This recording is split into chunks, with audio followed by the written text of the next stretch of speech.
And a very good evening to you. Welcome to Bill Stout Field, home of the Arabians. High school baseball on the air on NineStar TV. Good evening, everybody. I'm John Herrick. I'm with Jim Leisure up in the broadcast booth, and the Pendleton Heights Arabians get ready to face the Greenfield-Central Cougars. And Jim, you know, this has been kind of an interesting baseball season. We've had a lot of issues with Mother Nature. Absolutely. She's been saying, no, you guys got a baseball game planned on NineStar TV? No, sorry. We'll reschedule that. Yeah, it's been tough. But today we've had some light rain showers across central Indiana here on the eastern part of the state, but clear skies right now. A little bit cloudy out there, but 75 degrees here at first pitch. It ought to be a great evening. Yeah, I don't think there's any doubt we'll get the ball game in today. The only weather issue really is the wind. Yes. There was a shot of the American flag a second ago that you probably saw the folks at home, and it looks like a 4x8 piece of plywood out there right now. It is absolutely blowing from left to right, and so if someone gets one up in the air to right field tonight, they got a chance to drive it out of here. You're looking on the starting pitcher for Pendleton Heights tonight, a senior, Zach Lahan. You look at his record. Yeah, just 1-2 so far this year, but again, a very solid ERA, 3.21, and he has 15 strikeouts to 9 walks. And, you know, this was one thing that the coach for Greenfield-Central and I talked about, you know, Robbie Miller. I think both of these teams, one thing that's been a little difficult for them has been the offense. So they've had to rely on the pitching. And, you know, Greenfield-Central definitely throwing one of their best guys out there on the mound tonight in a big conference game. Well, and there's so much youth out here. As you look at both lineups, I think Greenfield starts 1 senior, Pendleton starts 3, and that can also lead to some of the offensive struggles as some of the young kids get used to varsity baseball. And I think Coach Kiesling also mentioned that even though he does have a few seniors on the roster, that's still their first year of varsity baseball. So a lot of adjustments going on still this late into the season. Normally some of this stuff has already kind of worked itself out and taken care of itself, but with this spring, I mean, again, like you stated, we've had games canceled. I'm sure they've had dozens of practices canceled, and there's only so much you can do in a gymnasium to get those young kids ready to play. No doubt about it. And so, with Pendleton Heights being the home team, Greenfield-Central, the visiting team, they are up to bat first here in the top of the first, and they lead off with Blake Wilson, designated hitter, and he is a junior. Batting average this season so far, .222. Standing in from the right side against the right-handed Lahan. Well, as you look down to the hitters there, you see Wilson talking to catcher Braxton Turner. These are kids that these two schools are probably 10 miles apart. These kids play a lot of travel ball together. They know each other. This should be a great ball game. And, of course, with social media where kids are all over it, you know, I'm sure that plays a role. As that first pitch is lined over the head of the shortstop, Renee Cassius, into center field, and just like that, a leadoff base hit. Well, off to a great start for the Cougars there. You know, 1 pitch, 1 hit. Doesn't always happen like that in baseball, so you got to take it where you can get it. Noah Ramsey batting second in the order, one of the seniors that Jim mentioned, batting just 133 this year. He'll be playing second base on defense. So Lahan checking the runner at first, and here's a bunt shown, and he fouls it off. So that makes the count 0-1. Looks like they had a little bit of a sacrifice on as Wilson tried to take off and go to second. He will have to go back. Yeah, Coach Miller playing a little small ball early here, and that's something that you still see at this level. You watch major league games, and a lot of times it's all, you know, just sabermetric, home runs, walks, and strikeouts. Nobody really puts the ball in play or plays small ball, but you still see that a lot at the high school level. Here he is showing bunt again on the 0-1 count, and he almost looked like he was trying to duck out of the way of the pitch, but a good pitch thrown by Lahan as it ends up being a strike. Yeah, right on the inside corner. Tough pitch to bunt. So Ramsey decided to pull back and get away from it, but the umpire felt it caught enough of the plate. Ramsey with 7 of the 63 runs scored this year. That pitch, as he throws over to first, the throw is wild, and it gets behind the first baseman, Cole Miller, and that will send Wilson over to second base. Yeah, and I think that would be an error on Lahan, because that was just a poor throw that gave Cole Miller no chance. So great start for Greenfield-Central. They get a leadoff hit, and a mistake by Pendleton Heights puts a runner on second. There's a ground ball over to third, and mishandling it is Gage Campbell, but that leads to a run down. Wilson's in a bit of a pickle here. And will he get retired? Yes, he does, but now you got another runner going to second. That is Ramsey, and they try to tag him out. I think he got in safely, though. Yes, the umpire indicated that Ramsey is safe. Really what you want to do there is you want to try to, if you're Wilson, you want to stay in that rundown a little bit longer, allowing the batter to get to second base, and maybe you see it here on the replay. He ends up getting chased back to second. He probably needs to stay down on that side of the diamond where he was. When he chases himself back to second, he actually gives the shortstop or the first baseman, as it were, a chance for a tag. That was a scoring nightmare. So that brings us to the very first out of the game, and Adam Hutchison coming up, and what a season Adam has had, batting .429, the sophomore left fielder. Also swings, and he powers that one into center. Walker Stoll going back. He is near the wall. He's able to haul it in, but it's deep enough that allows Ramsey to go to third. Yeah, I was talking to Coach Kiesling before the ballgame. He said the dimensions here are about 380 to dead center, so maybe a little bit short. Great job by the center fielder there. Walker Stoll, great drop step, catches the baseball. Crow hops it back in. Brings up Nick Atwood, the junior third baseman.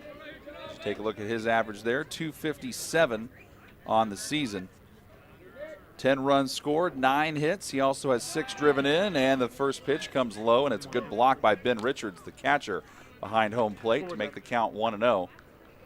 Just underway here, Bill Stout Field, Pendleton Heights, Arabian baseball.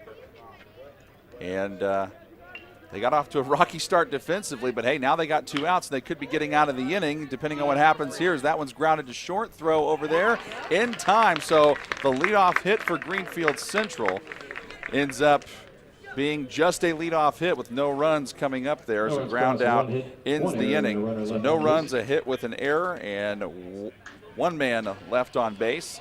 Let's get the rest of the Greenfield lineup for you. Batting to lead off the second, you'll see Braxton Turner.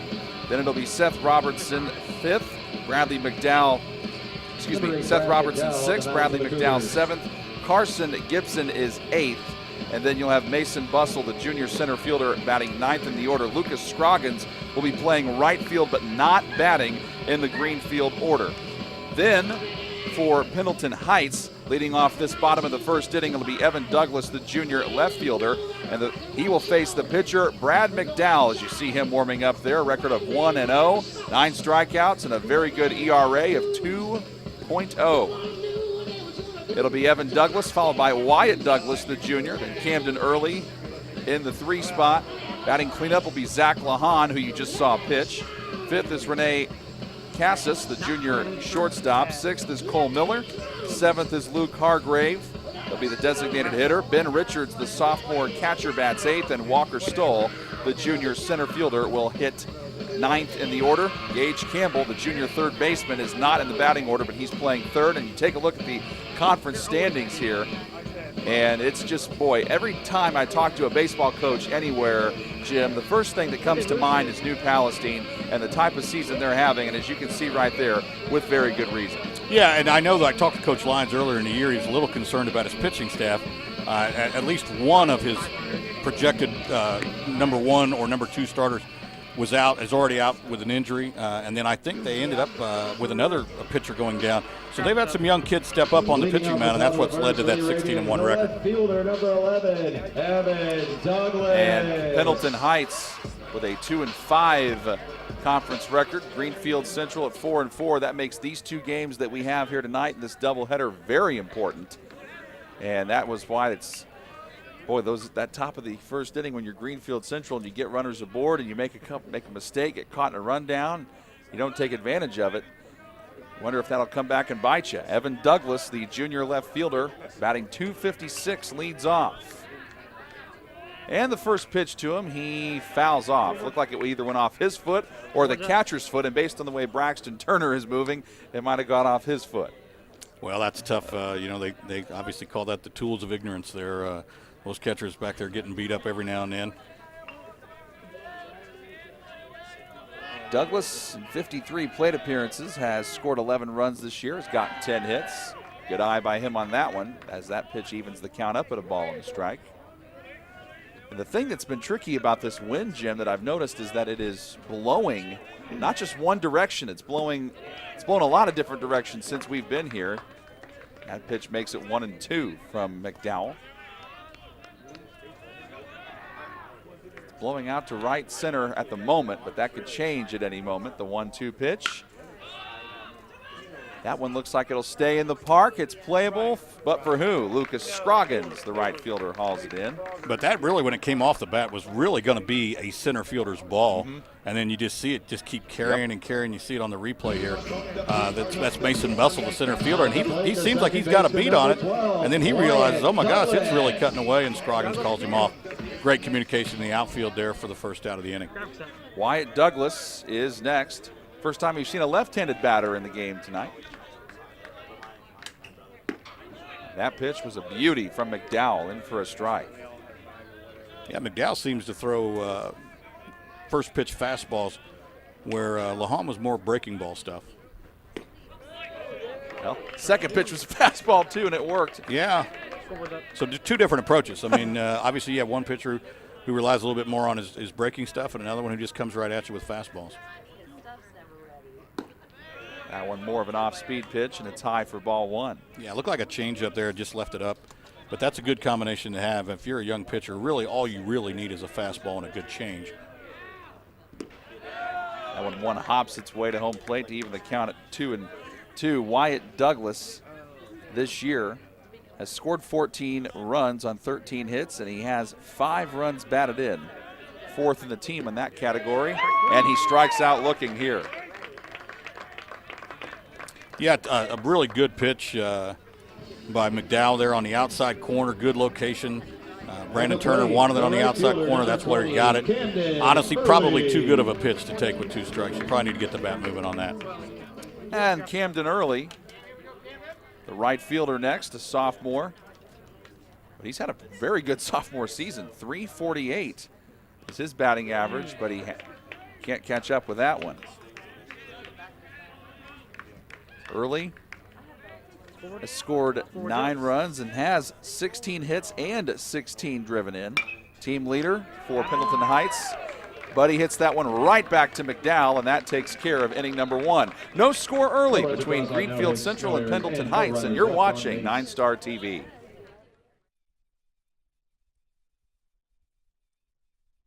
This May,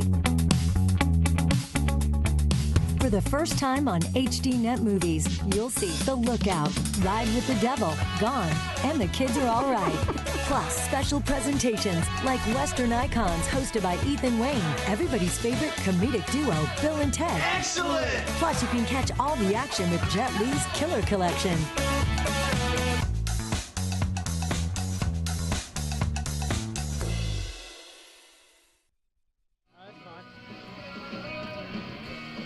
On this beautiful spring evening here at Bill Stout Field, Greenfield-Central and Pendleton Heights squaring off on NineStar TV. I'm John Herrick, joined by Jim Leisure. Great to have you with us. No score early. Greenfield-Central sent 4 batters up in the top of the first. It was a bizarre rundown that cut the inning short for them. And they got a leadoff single out of Blake Wilson, but then came up empty the rest of the inning. And then Pendleton Heights went down 1-2-3. In the bottom of the first. Now we go to the top of the second, where Braxton Turner leads us off. Senior hitting at .276 this season. And Turner also, in 36 plate appearances, has scored 2 runs, has come up with 8 hits, and also 8 runs batted in. A double, a triple, and also a home run. 9 home runs hit this year by Greenfield-Central, and he has 1 of them. But he falls behind in the count here. I've always wondered, Jim, you and I were talking about this before we went on the air. You see the coaches and the umpires meet up before the game starts. That one gets away from Richards, even the count. But, you know, what do they talk about? You know, you're an ex-coach. What do they talk about in that pregame meeting at home plate? A couple things. Obviously, they go over the lineups, and they talk about whether or not they're going to DH or not. Most teams do at the high school level. But more than anything else, it's about ground rules. Every ballpark is different. Every ballpark has little nuances. little nooks and crannies where the ball can get under a fence or through a gate or off the front of the dugout. So a lot of it's just that. What happens if the ball hits the facade of the dugout but comes back into play? And so that's where a lot of that discussion goes. And you know what? Honestly, a lot of times, too, these coaches, and I know these coaches are very familiar with each other, as Coach Miller used to work for Coach Keeson. Yes. But they also know the umpires. And some of it's just, hey, how you been? Good to see you again. Because I want to say that some folks up in the press box get irritated at some games because they're going, hey, guys, can we wrap this up and get it started? But no, and you made the good point is count is full here. That one's in foul territory, but it'll get out of play. So Braxton Turner stays alive. And, but the minute you don't talk about those ground rules, that's the second that something comes up and a ball gets stuck under a rock or something out there, and you're like, is that in play or not? Or, like you said, it might go off the dugout, or you never know. Oh, and he got him looking there for Zach Lahan. Well, again, another pitch on the outside corner, and these batters need to go back and talk to their teammates and say, hey, where did he set up on you? The catcher's clearly setting up outside. And again, with 2 strikes, guys, you got to put the bat in motion and at least foul it off and try to keep the bat alive. Brings up Seth Robertson, the senior first baseman for Greenfield-Central.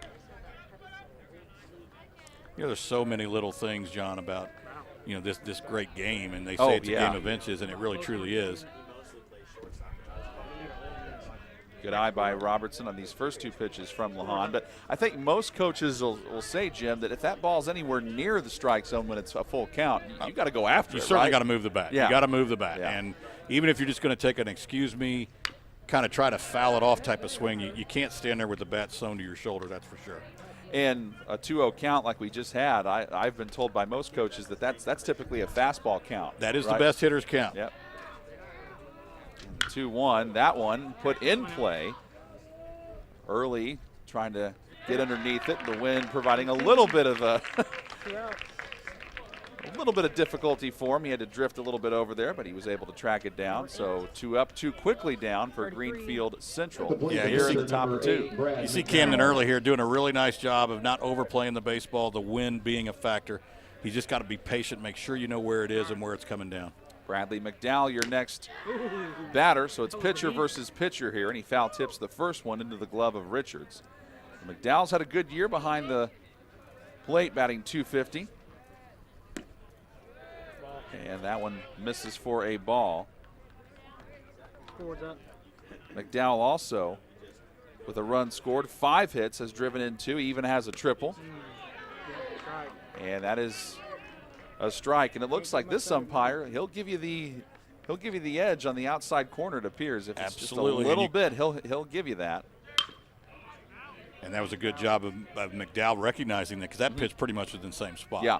Just move the bat. Okay, again, and you wait on the pitcher to make a mistake. He's going to continue to try to hit that outside corner, but eventually even big league pitchers will make a mistake and leave the ball out over the plate. And Lahan gets him to chase that. So 2 strikeouts in that inning for Lahan. One looking and one swinging. No runs, no hits, no errors, and nobody left on for Greenfield-Central. And we head to the bottom of the second, still scoreless between the Arabians and the Cougars. So Pendleton Heights will send up batters 4, 5, and 6 here on NineStar TV. Great to have you with us. Zach Lahan, Renee Cassis, and Cole Miller due up for the Arabians. And it's interesting. I talked to Greenfield-Central coach Robbie Miller in the week, Jim, and he said one thing he goes, I have played so many games, I've coached at so many games at Pendleton Heights, I don't care what their record is. If they have a record that's slightly below ours, fine. If it's better than ours, it doesn't matter. It's always going to be tough. And plus, it's baseball. Baseball is a daily game where the nuances and the variables can change. So can't be complacent at all. No, and Pendleton's got a long, rich history of baseball success. Again, Bill Stout Field. Bill Stout was the head coach here for, I know, at least 30 years. And in that time, he won multiple sectionals, multiple regionals, back when it was a single-class tournament. So back then, you didn't just beat teams your size. You had to beat everybody to win a regional. I know I saw Pendleton play in some semi-states when Coach Stout was here. So Pendleton's a tough place to play and always a good team. You can see Travis Kiesling, a very experienced coach. Boy, I asked him. I said, what kind of offense do you guys have? Are you guys more of a power team, a contact team? He goes, well, we're the kind of team that needs to score more team. So he definitely has that self-deprecating type of humor, and it's pretty interesting. Well, he told me before the game that they got their first home run of the year the other night, a couple days ago. So not a power club, that's for sure. So pitcher versus pitcher here between Lahan and McDowell, and McDowell wins the first battle, getting Lahan to swing and miss. And now for the moment, at least for the time being, the wind has died down just a little bit. And this is down and away to even the count up at a ball and a strike.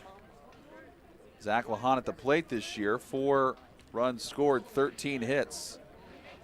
And Lahan is, as you mentioned, responsible for the lone home run for Pendleton Heights. And boy, he was going for the fence that time, but could not get it. Well, sometimes as a coach, you want to remind your players too to stay within yourself here. I know the wind is kind of blowing out, and you might want to try to overswing, but just stay within your swing as hard as you can without moving your eyes. And he tried to hold up, and he could not. So second strikeout of the game for Bradley McDowell brings up Rene Cassis. Yeah, you see it right here on the replay. He did go. The home plate umpire did not ask for help. He was sure enough that he had went far enough and rung him up. You know, sometimes when you go to a store and you buy something you wish you wouldn't have bought, you have buyer's remorse. I think baseball players get swinger's remorse. Well, without question, but, you know, I used to tell kids all the time, good swing or no swing. I mean, you either take a rip at it or don't, but none of this half-swing stuff. So much of hitting. You know, I used to tell kids all the time, in the average at bat, you're going to get your favorite pitch one time. In the average at bat, you'll see your favorite pitch one time. Don't look at it. Don't foul it off. Hit it.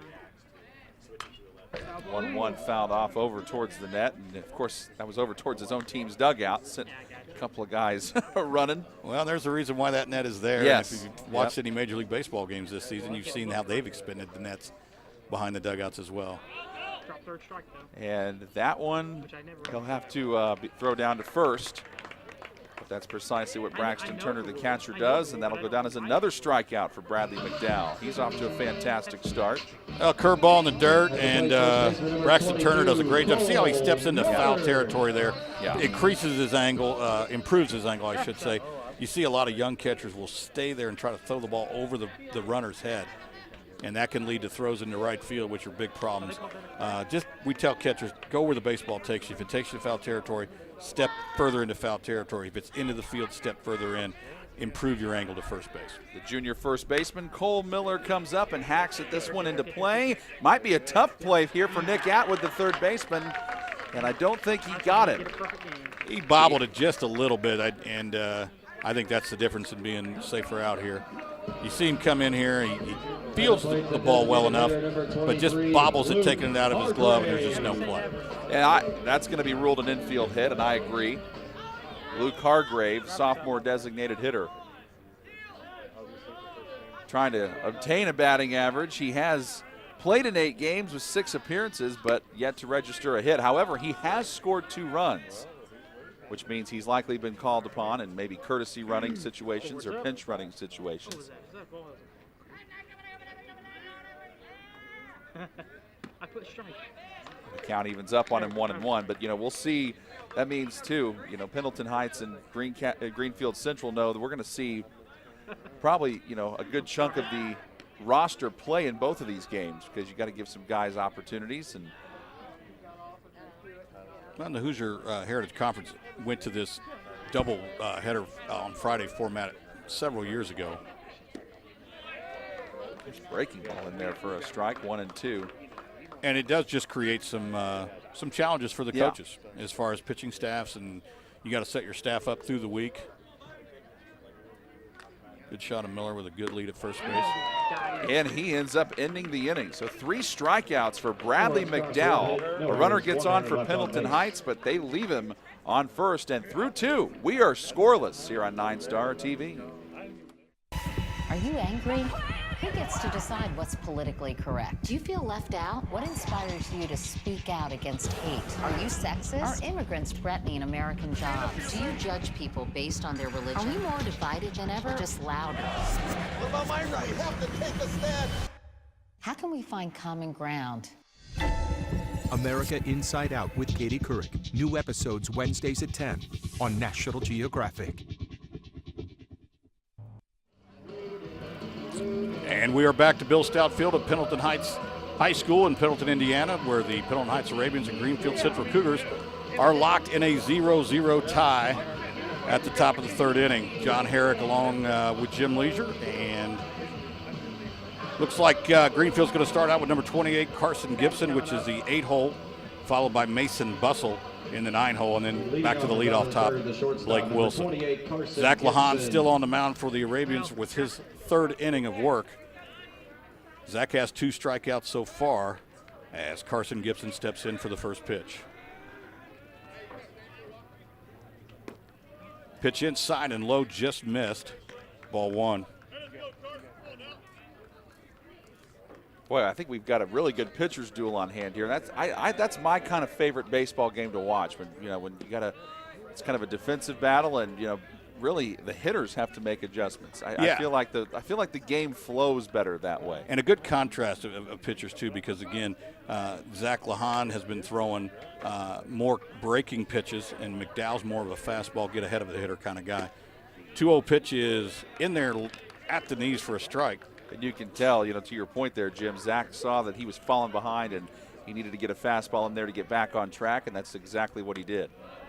2-1 pitch is high, running the count to 3-1. And, again, I always told kids 3-1 is a lot like 2-0. You're looking for your favorite pitch. If you don't get it, don't swing. Umpire calls time here as Lahan started to throw, and here's the 3-1. Fastball fouled away. And you could tell Carson Gibson definitely treated it like a 2-0 count. At my last radio job in Oklahoma, Jim, I talked with a coach a lot named Brad Gore, who was an Oklahoma State University player. Ground ball to shortstop. Cassis fires over to first base. Cole Miller for the first out of the inning. And he said the same thing you just did. I mean, now he's got over 800 wins as a coach and was a great pitcher at Oklahoma State. And he said the same thing. A 3-1 count is a lot like a 2-0 count. And you got to treat it as such, and like I said, but you're still looking for your favorite pitch. And if you don't get your favorite pitch, don't swing. And if the umpire calls it a strike, you're still alive. You're batting 3-2. So that brings up the center fielder Mason Bussell for the Cougars. Mason, a junior, batting 125 coming into the contest. But again, though, he does have an RBI, has had a couple hits this year, so he could get it going. Maybe he does here. There's a long here. drive to left center. It's not going to be enough, though. The left fielder, Evan Douglas, hauls it in for the second out of the inning. Pretty good rip, though. Yeah.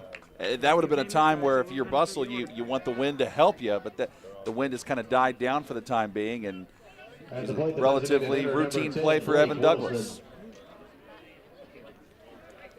So that'll bring up Blake Wilson, the designated hitter. This is the second time he has seen Lahan. Last time up, he did get a base hit. And Lahan starts him with a curveball on the outside corner for strike 1. And Wilson got that hit off the very first pitch of the at-bat, so interesting strategy by him to take that pitch. And this time he's going to get another base hit. It looks like the he didn't catch it. right field. Oh, okay, yeah, the ball did get away from the right fielder. That is Camden Early. Made a nice effort on a sinking line drive by Wilson.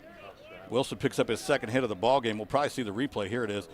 Early gets a pretty good jump on it, comes in, and I really couldn't tell. I mean, right here, I don't know whether he's got it or not, and then you see the ball come out. You see the ball bounce, but I think the thing was, Early takes a big gamble there. If he happens to miss that and the ball gets by him, well then, that's going to lead to him being on second base or more. The batter now is Noah Ramsey, the second baseman. Noah reached on a fielder's choice last time. I agree with you early. I think the fact that ball wasn't hit really, really hard, that's the time to take that chance. Yes, and it did hit him, so he was able to keep it in front of him. And just a ball off his fist of Ramsey, and he basically flies out to the second baseman, Wyatt Douglas, for the third out of the inning. So that's the second time that's happened in Greenfield-Central, Jim. I mean, they get a base hit out of their leadoff man, and it looks like they got a threat brewing, but then they just can't get anything going after that. So, well, it's still early, and this is the first time through the lineup for a lot of them. You see the swing there. This was the base hit by Wilson. And again, I love the effort, though. Yeah, great effort, and I don't think that's a risky play necessary because the ball wasn't hit hard. Yeah. If the ball's a screaming, line drive one way or the other, and then certainly you're the right fielder, you have no help. I mean, if he was going towards center field, he would have backup help. I thought he played that fairly well. Oh, he did. And I love the effort. Big conference game like that, every out's critical, and laid out for it. One thing that's interesting about this Greenfield-Central team, I made a note of this, Jim, before the game. They have 20 players on their roster, and 14 of them are upperclassmen. Mm-hmm. So that means, they got a big advantage there. But then again, you got Pendleton Heights that has 1 senior, but they got 9 juniors and 6 sophomores. So I always try to, look at the makeup of both of these teams to see, where the experience comes in, but also youth is not always a bad thing. Sometimes it's better to be naive, and just go in there, and absolutely best effort regardless of what will happen. Absolutely. So we go to the bottom of the third inning. The number 8 hole for Pendleton Heights is Ben Richards, the catcher. Ben will step in against Brad McDowell, who is also starting his third inning of pitching. I guess so. First pitch is an outside fastball fouled off by Richards to the first base side. Counts as a strike. 0-1 the count. Well, but he does have, I know his batting average is not where he wants it to be at below 100 at 62, but again, he does have 2 hits. So should be nice to start off the inning that way, but that one, I don't know if that was. That was a breaking ball and just got away from the catcher, but nobody was on base, so no harm, no foul.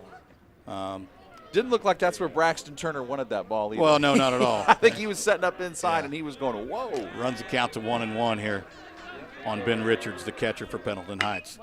Ground ball to the third base side. It is foul. Nice play by the third base coach there. You get a shot of that. That's some good footwork, good hands. But, Richards making good contact here and being patient. 1-2 is the count here. If you're Richards, you're going to choke up here. You're going to change your approach and just try to get the bat on anything close. Here's a pitch from McDowell. Either curveball or changeup, some type of off-speed pitch. I couldn't tell really from the netting that's in front of me here, but good job of Richards holding up on that and not giving into the pitcher's pitch. It's like the home plate umpire is going to talk to Braxton Turner, getting something straight there, making sure that he might have been just making sure that Braxton's protecting him. Those two guys got to work together. Yeah. So here's the 2-2 from McDowell. Fastball driven deep into left field. It might get out of here, and it does. A home run. Well, for a guy batting .092, Ben Richards put a charge in that thing. Home run for the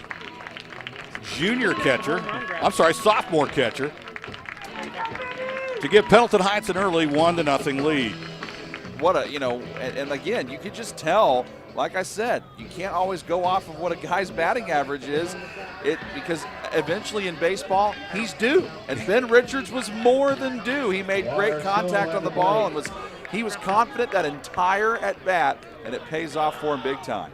That'll bring up the 9 hole, number 5, Walker Stoll. I apologize. He hits a little number. It's going to stay fair. Tough play for the catcher. He fires to first. The ball gets away, goes into right field. Stoll is going to be safe at first. He made no attempt to go to second. There's no play there. So the 8 hole hits a home run. The 9 hole gets on. That's got to be great for Coach Kiesling here. You watch this thing. This ball just absolutely dies right on the white line. The catcher has no choice but to pick it up and try to make a play. Again, he may have tried to get inside the fair territory side of the line to improve his angle. I'm not sure he would have had enough time had he done that. I don't know about you, but I'm going to give Stoll a hit on That's that. what I would score that. Because, granted, that's a bit of a tough break if you're Greenfield-Central for the ball not to go foul. But, hey, it went fair. He hit it right where it needed to be. And, it's just sometimes the ball bounces your way. He couldn't have rolled it out there in a better spot. Here brings up the leadoff man, number 11, Evan Douglas, the junior. Douglas squares the bunt. He fouls it off. And now this gives you options if you're Pendleton Heights. I mean, a team that's had some issues scoring this year, now all of a sudden you get a home run out of a guy that's been struggling at the plate. You get the next guy on, and baseball's a game where momentum can swing, and it's a very powerful thing right now. So, well, this is certainly a momentum situation for Pendleton Heights here. To have your 8-hole hit a home run, your 9-hole to get on. Again, we squared a bunt. The pitch gets away from the catcher, Braxton Turner, and that allows Walker Stahl to get to second base. Looked like a curveball that just got away from Turner. He did everything he could. He slid out here. You see it on the replay. Pretty good job of trying to get his body in front of it. It just got away. Yeah, and that's been sort of the issue with McDowell when he's gone more towards the off-speed stuff. We've seen the pitches get a little bit away from him, so we wonder if we'll see maybe him try to bring that ball up in the zone. 1-1 the count. Again, he squares the bunt, and again he fouls it off the third base side, running the count to 1-2. Now, we'll see if Douglas continues to square the bunt. Generally, you don't with 2 strikes. Unless you're really, really confident in your bunting game. Well, and again, they've played enough small ball, I would assume, because they have no power. Again, 1 home run on the season. I've seen goofier things, but I really think he's swinging away here at 1-2. Going to protect the plate, try to put something in play. Pitch, and it's base hit into center field. The base runner had to go back to second to make sure just for a second that the ball wasn't caught. He's not doubled off, so he will not score. He will advance to second base. And once again, the Pendleton Heights Arabians are in business with runners on first and third and nobody out. Yeah, again, Douglas does a great job of getting the bat on it, and he did that in his first at bat. If you remember, he hit it hard into right field and just hit it right to the right fielder. But this time, he makes good contact and gets it more down and is able to get it in play. And this creates a first and third situation. You saw Braxton Turner, the Greenfield catcher, step out and communicate with his infielders on how they're going to play the first and third if Pendleton decides to steal. The batter, number 12, Wyatt Douglas, squares to bunt and takes ball 1 outside. He struck out looking in his last at bat. And yeah, again, always tough to be the defense when you have runners on first and third behind you with nobody out. A little safety squeeze was on here, no play. The pitcher fields the ball but slips. When it rains, it pours. Brad McDowell fields the baseball, looks the runner back to third. You thought he had a possible play at first base, but you'll see on the replay here, he just simply loses his footing. And I think even if he doesn't slip right here, I still don't think he makes the play. And he may not. He may not. Wyatt Douglas was certainly hustling down the line, putting some pressure on the defense. And this is one of the things I really like to see as Coach Miller is going to call timeout and go out and try to settle McDowell down. I like putting the ball in play. I like putting pressure on people. And I know, again, if you've seen any big league games in the last 5 years with the new kind of philosophy of the sabermetrics, don't take chances, don't steal, don't hit and run. All you do is run yourself into outs. Wait till the big bopper comes up and hits a 3-run homer, because if you try to go to first to third on a single and get thrown out at third, the next guy hits a home run, well, you just cheated us out of a run.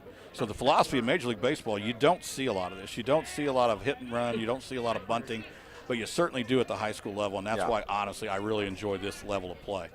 Not to mention tickets are $5 and hot dogs are $1. You can pay. you can enjoy that. You can pay $80 for a ticket to a Reds or a Cubs game and $7 for a hot dog if you want to. Bases loaded for the Arabians. Brings up the number 3 hole, Camden Early, the right fielder. Early swings and misses at the first pitch, 0-1. We just saw, Coach Robbie Miller there, and I asked him. I said, well, since you used to coach with Travis Kiesling at Pendleton Heights, what's your relationship like these days? And he said, well, we still talk. We're still friends. We don't talk as much as we used to because, we used to talk baseball strategy. And how are you going to talk baseball strategy when you got to – Yeah, you're right. I think you still talk baseball, but you talk baseball generalities. Yeah. You keep it vague. Yes. Without revealing too much of your strategy. Here's the 1-1 pitch to Early. It's like, again, a change of pace pitch of some sort. He swings and misses to go down 1-2, but still, it's still a good at bat. Again, I would like to see him choke up, shorten his swing, alter his approach here as McDowell delivers a fastball inside. That's going to be out of play. Had it stayed in play in fair territory, it would have been an infield fly rule, but the wind, I think, assisted that in bending it back foul. And that's exactly what you're hoping for if you're Greenfield-Central. Just get anything, a pop fly in the infield automatically secures you an out. So 1-2 again, the pitch from McDowell, and it's driven into right field, not necessarily deep, The right fielder, Lucas Scroggins, catches the ball. We are going to see a tag. The runner is going to try to score. He does. The cutoff throw gets away from the first baseman, Seth Robertson, so really no chance at a play there. But some pretty good, again, small baseball here. Sacrifice fly for an RBI by Camden Early. Now batting pitcher number 9, Zach. Good job by Camden. Lahan. 17 runs batted in now for Camden after that sac fly, and that's good for the team lead in that category. So that brings up the pitcher, Zach Lahan, who will bat with runners at second and third and one out. Here's a pitch from McDowell. Fastball fouled out of play to the right side. Now, if you remember in the second inning, Jim, this was the part of the lineup that Bradley McDowell had a lot of success against as the Greenfield-Central pitcher. So maybe getting to this part of the order will help him get some of that confidence back. Well, and we'll see whether or not the hitters have adjusted. Here's the 0-1 pitch outside to Lahan. Evens the count 1-1. First base is open, and I'm sure McDowell's aware of that. Lahan is batting fourth. Obviously one of the better hitters on this Pendleton Heights lineup. Yep, came in hitting .342, and you can tell he was aggressive going after that pitch, but couldn't get it. There's one out. So 1-2, 1 ball, 2 strikes to the hitter, 1 out. It'd be a great place where Lahan could just choke up and slap one to the right side, hopefully get it to squeeze into right field for a base hit. Here's the pitch. Fastball fouled straight back. You could hear it, I think, almost hit our it almost hit one crowd of our microphones. Yeah. I think it did. Yeah, the mic's still right here. Now, again, as a coach, you tell pitchers that if they foul it straight back, they're on to you. So the next pitch, you need to change your speed. Curveball, change up, whatever. But if he fouls it straight back, you need to change speeds. We'll see what McDowell does here on the 1-2. He does, in fact, come with a curveball and blocked nicely by Braxton Turner. Boy, Turner's had a busy day behind the plate, hasn't he? He's had to chase a lot of balls away. Well, that's part of catching, obviously, yeah. and you'll see catchers that when they know there's nobody on base, and they know they won't throw their bodies out there, and that's okay because, again, there's nobody on base. But that's where I think they get their break. 2-2 pitch to Zach Lahan is a fastball up, running the count to 3-2. So here we go, pitcher against pitcher. Two of your best players at the high school level. Obviously, your pitchers a lot of times are your best hitters and shortstops when they're not pitching. And we'll see. 3-2. There's a drive to left field. It's deep. Left fielder is on it. He catches it. The runner from third will tag, and he will score. So Lahan with a sacrifice fly. Not often you see 2 sacrifice flies that score runs in the same inning, but we certainly just saw it there. This is just why, baseball is a game of a process. You can't always plan on getting every run you want at once. So if you can get them all, if you can get a run here and a run there, it adds up eventually. And no matter how, it may not be the sexiest thing in the world, but it helps. But then a base running mistake here, oh man. Yeah, that Douglas, was just. I don't know if he tried to steal or if he got too far away. Or that was wide Douglas on second base. I think what he did, he tried to time up the pitcher. The pitcher, probably didn't feel like he was paying attention to him, so he tried to time it up where he was going to take off on the pitch. But that brings us to the end of the inning. So at the end of 3, it's Pendleton Heights 3, Greenfield nothing, and we'll be back in 60 seconds. Iconic newsman Dan Rather returns to Access TV for a new season of The Big Interview. I asked the question. I got it. Don't miss big stars, including Shania Twain, Robert Plant, The Doors, Robbie Krieger, and John Densmore, Eddie Money, Billy Ray Cyrus. I maybe have more #1 records than any one-hit wonder in history. And many more. The Big Interview with Dan Rather, Tuesdays at 9, 8 Central. Set your DVR now, only on Access TV.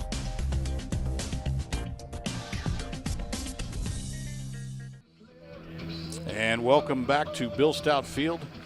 Jim Leisure along with John Herrick for the NineStar TV Game of the Week between the Pendleton Heights Arabians and the Greenfield-Central Cougars.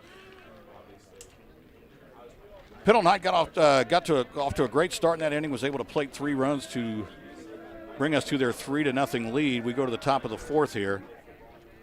And the first pitch to number 22, Adam Hutchinson, the left fielder, hits him, so he gets the free pass, the tough way, the hard way, to first base as we start the top of the 4th inning. Well, hey, I know some baseball players in my day, Jim, that love to get hit by a pitch. If it means I get to get on base. Sometimes when you're slumping, that's the best way to get on. It is. At that point, you don't care how you get on. You just want to get on. And for Adam Hutchison, that's the first time this season he's been hit by a pitch. Number 29, Nick Atwood, the third baseman, steps in for Greenfield-Central with 1 on and nobody out. Looks at a curveball called for a strike. So he is sitting at 0-1. Well, you know, and the highlight of that bottom of the third inning for Pendleton Heights was obviously Ben Richards coming in, batting just 62. His batting average was below 100, and he powers a solo home run to left, and that just ignited the inning for Pendleton Heights, and they got 2 more runs on sacrifice flies. After that, you know, they're kind of the underdog coming into this game.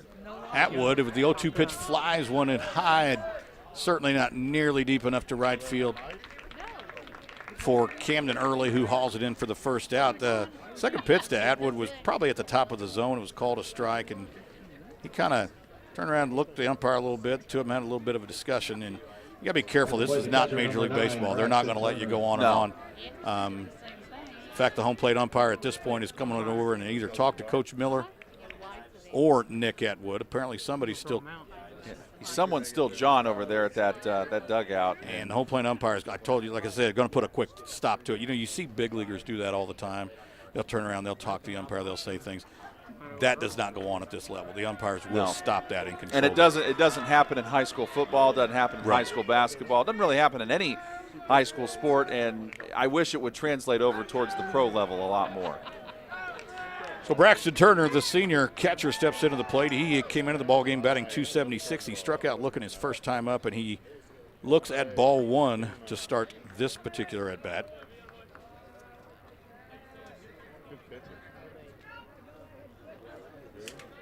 Adam Hutchison takes his lead from first. Zach Lahan the pitch. Pitch hit hard, base hit up the middle. Shortstop Renee Casas made a nice effort diving for it, but really had no shot.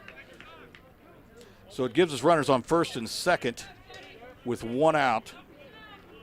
Looks like Owen Thresh, a courtesy runner, is going to come on and run at first base for Greenfield-Central here. And the umpire making a note of that in his scorecard. Yeah, at the high school level, again, they allow courtesy runners for the pitcher and the catcher. So the catcher can go over and get his gear on, and it just kind of speeds up the whole process here. But it does make gamesmanship pretty interesting, because it's like some coaches would not do that, especially if they've got a fast catcher. Absolutely, absolutely. If you don't have to do it. No. And you're right. Sometimes you can game it if you have a bigger kid who's a pitcher, and he gets on and he doesn't hit the ball out of the ballpark. He gets on first. First pitch is called for a strike to Seth Robertson. Then certainly that's a good time to get his sure double play persona out of the baseball game and put in a faster runner. Robertson 0-1 flew out, or 0 for 1, flew out to the right fielder first time up. So runners on first and second for Greenfield. A little bit of a rally here. We'll see what they can do with it. Lahan has 2 strikeouts. Here's the pitch from Lahan. Curveball in there for a strike. Really nice action on that. And again, as you mentioned earlier, Jim, I mean, he started off with that fastball, but now, you don't want to show as many of your pitches early, but then as the game goes on, that's when you kind of want to show more of your pitches. But you don't want to show it too much at once, because hitters will catch on to it. And we're seeing more of his off-speed pitches here. And another 0-2 curveball fouled out of play. And having 3 runs of run support, that'll help your confidence. It certainly. It changes the way you approach things.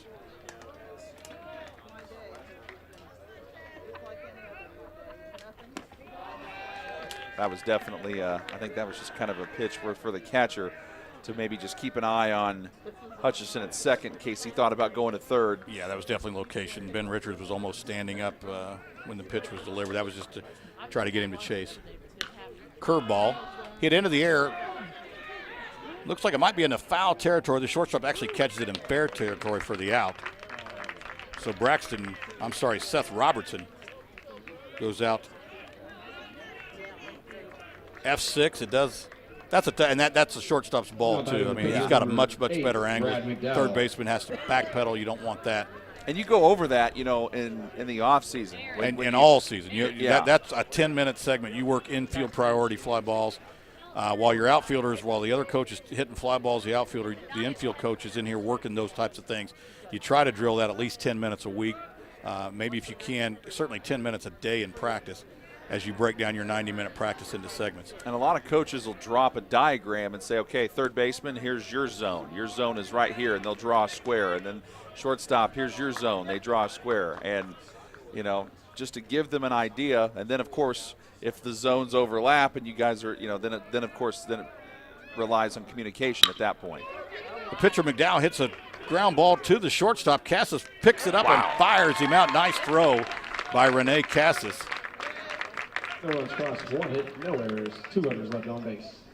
That's a tough way for Greenfield-Central to end the inning, but this is a fantastic defensive play by Cassis. I mean, not an easy play at all. And for him to go over there and just backhand it in the dirt and make a good play over there. Now, if you're Greenfield-Central, the Cougars have stranded 4 runners on base as we head to the bottom of the 4th.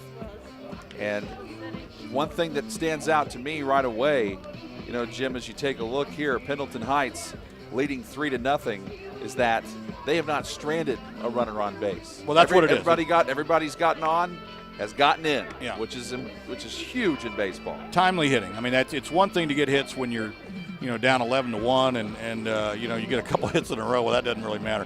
What matters is when you got guys on the sacks that you can get the ball in play, get a couple of base hits, put some pressure on the other team's defense. And that's what Pendleton's been able to do. And honestly, it's what Greenfield-Central has not been able to do, and that's the difference in the ballgame. So Rene Cassis will be the first hitter in the bottom of the 4th inning for Pendleton Heights. And as Harry Carey used to say lots of times, how many times have you seen it? The guy who makes the great defensive play to end the inning happens to be the first batter in the next inning. As Cassis made a really nice play to get McDowell at first base to end the Greenfield threat.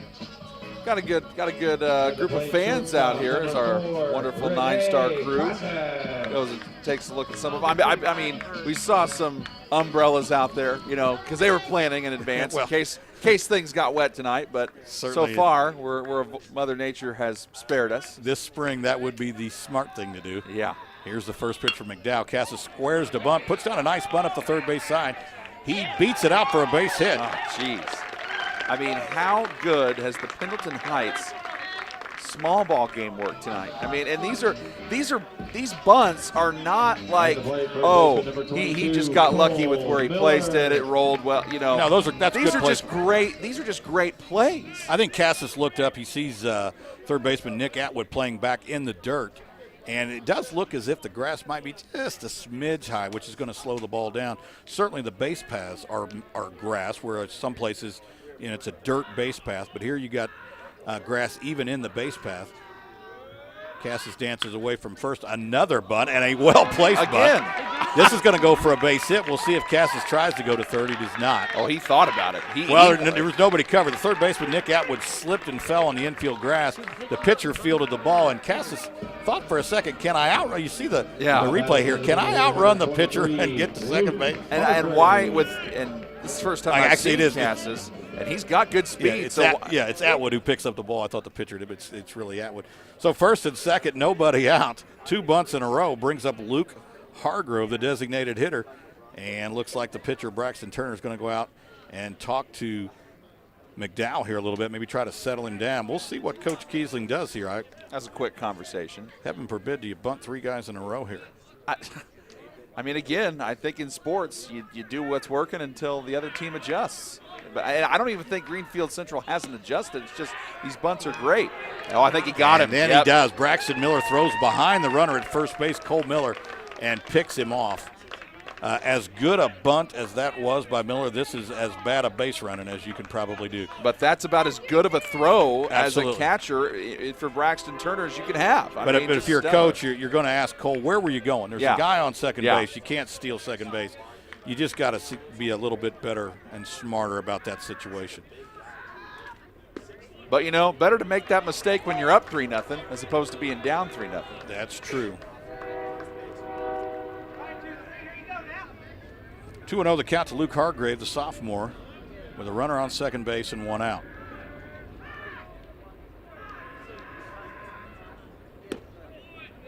Fastball in on the inner half, called for a strike. You know, sometimes weird things in baseball happen for you, and you just wonder, is this a good sign? Is this an omen?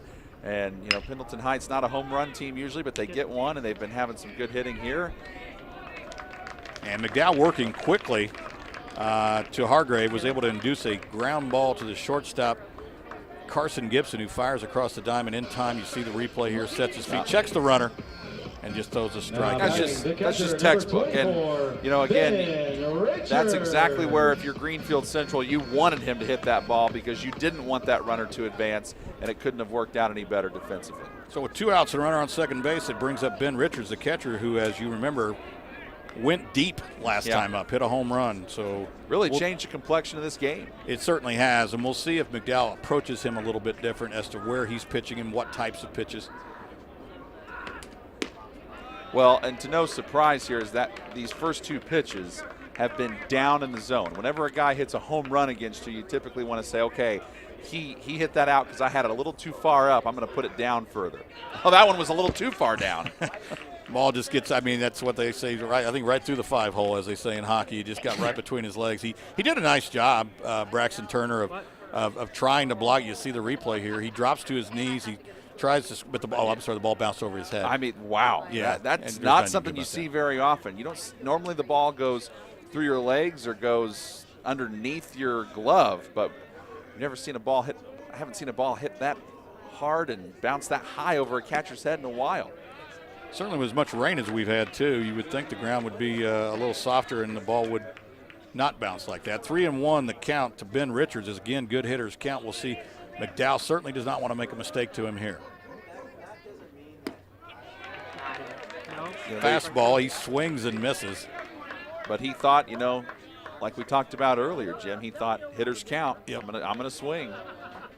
Just a tad behind it. So 3-2 here. We'll see if he can put something in play or if McDowell can get the better of him. Here's the pitch. Fastball, strike 3.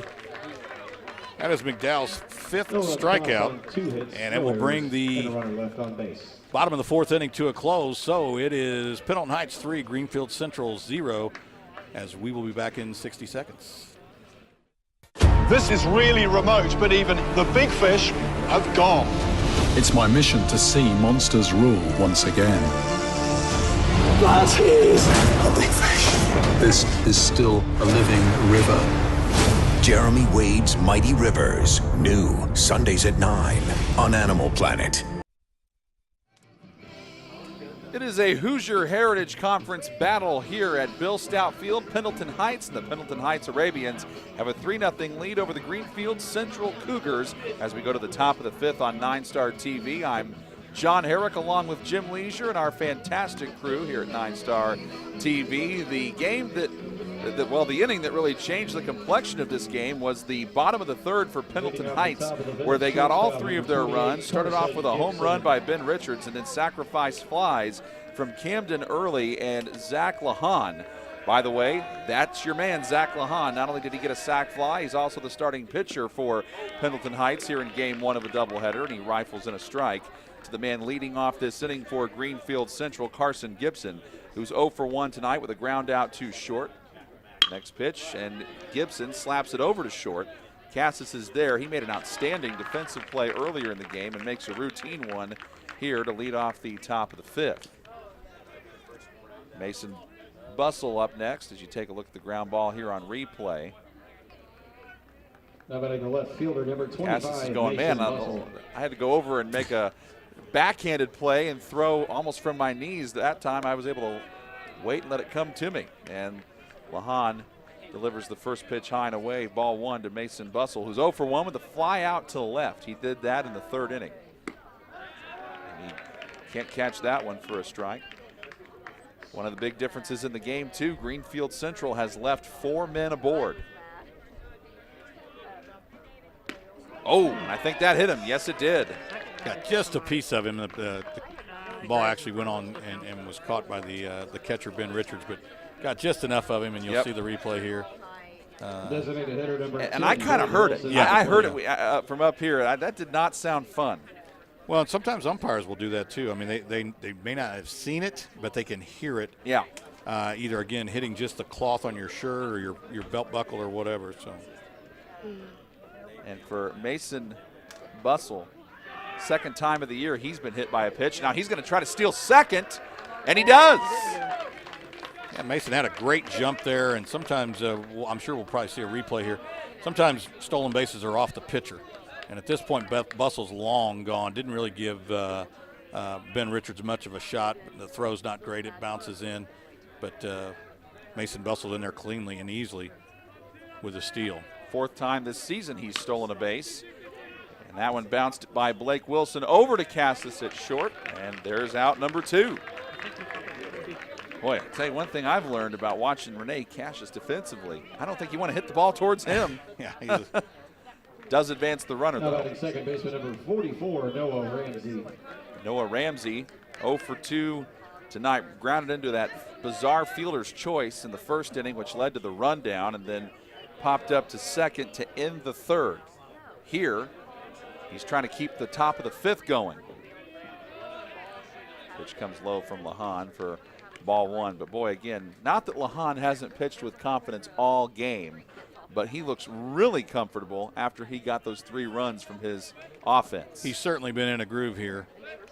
This is another run-scoring opportunity for Greenfield-Central. Just fouled off, and I wonder if that ball hit Ramsey's foot. The way he's walking around, it might have. And, you know, the hitters wear shin guards, Jim, but does that really matter? Because sometimes it doesn't protect every part of your foot. You foul it off your toe, you're still going to feel it. Yeah, I think for most hitters, it's if you do it a lot, that seems to be the place where you foul the ball off. Ooh, that was a rope down the left field line. It's probably not a bad idea to wear something there. You'll see some hitters wear them on their ankles. You'll see some hitters wear them on their shins or their calves more. This is why base runners lead off in foul territory. Yeah. That ball almost hit Mason Bustle, and if he's in foul territory, it's just simply a foul ball. If he was making a huge base running blunder and was in fair territory, he would have been out. Good shot of Bustle leading off. That's a subtlety that a lot of people don't think about. Yeah. That's why those runners on third are so far off in foul territory. Absolutely. You don't even want to make it close. I mean, you want and if you look, Bustle's actually in the grass. Oh, that pitch almost hit him. That looked eerily similar to the pitch that hit Bustle, and it nearly hit Ramsey. There's a good shot of Bustle leading off, and you see his feet in the grass, and then you see the white line a good 6-7 feet in front of him. Well, there's contact. It's deep. Walker Stoll is near the warning track, but he's able to haul it in, and that takes care of the top of the fifth. But again, the left on base number continues to rise here for Greenfield-Central. They have now stranded 5 men aboard as we head to the bottom of 5 with the score 3-0 Pendleton Heights. But this is a game here, Jim, that Pendleton Heights has got to have. They're 2-5 in the conference. They're just 6-9 on the year. And then you got Greenfield-Central, who is 4-4 in the conference. So in the conference standings, a game and a half ahead of them. So really, if you're Pendleton Heights and you have this home game here tonight, you're saying, hey, we need to win both of these games in a doubleheader. And by the way, who doesn't love seeing dogs? Dogs at the ballpark. Dogs at the ballpark. By the way, I don't know if you noticed, there's a bar in Indianapolis where you can bring your dogs into the bar. Wow. And I can't remember the name of it, but I went there. I love dogs, but I think that's a bit much. You know what, though? It's not. And I'll tell you, you walk in that place, you'll immediately go, wow, this is a great idea. How do more bar owners not do this? Great shot of the spectator mound here at Bill Stout Field. That's becoming a thing, too. I think the Indianapolis Indians, when they created those spectator mounds at the downtown Victory Field, now you see minor league ballparks all over the country with them. But you are starting to see high school parks where they bring in just enough dirt They don't put bleachers there, and they're spectator mounds. I know Knightstown's just opened a new ballpark this year, and they have a really nice spectator mount in center and down the right field line, so that's becoming a thing. And they definitely lucked out with the weather, because I was a little nervous here when I drove over for this game. It was raining, and the sun is out, and it's turned into a beautiful Friday night. And batters 9, 1, and 2 due up here for Pendleton Heights in the bottom of 5. Walker Stoll, Evan Douglas, and Wyatt Douglas. So Stoll and the 2 Douglas boys, who each have a hit. Stoll has one as well. Wow, that was a really high curveball that ended up hitting the outside corner. And Stoll, again, into the last inning, the last threat for Greenfield-Central. We had to battle the sun a little bit. That looked like an easy catch for him, but if you get an opportunity to watch it again, you'll see he's battling the sun. And this center field is a sun field here at Bill Stout Field, as is right field, which is pretty standard in high school baseball. Makes the count 2-1. And you know, the one thing I think is interesting, the point you made about the high grass, slowing the ball down. I think, you know, if you're Pendleton Heights, you definitely did that on purpose because of the small ball game. And that one goes off of the heel of Nick Atwood, and I think that one is going to be ruled an error on Atwood. Again, not the easiest ball in the world to handle.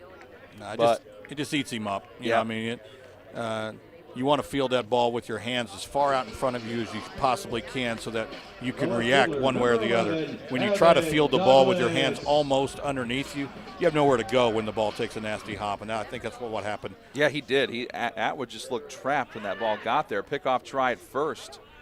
Good throw by McDowell over there, at least to try to get Walker Stoll. And now we're back to the top of the Arabian order.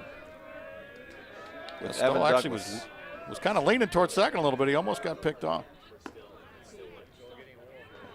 Enough so that Coach Miller called a pitch out on the next pitch here. Yeah.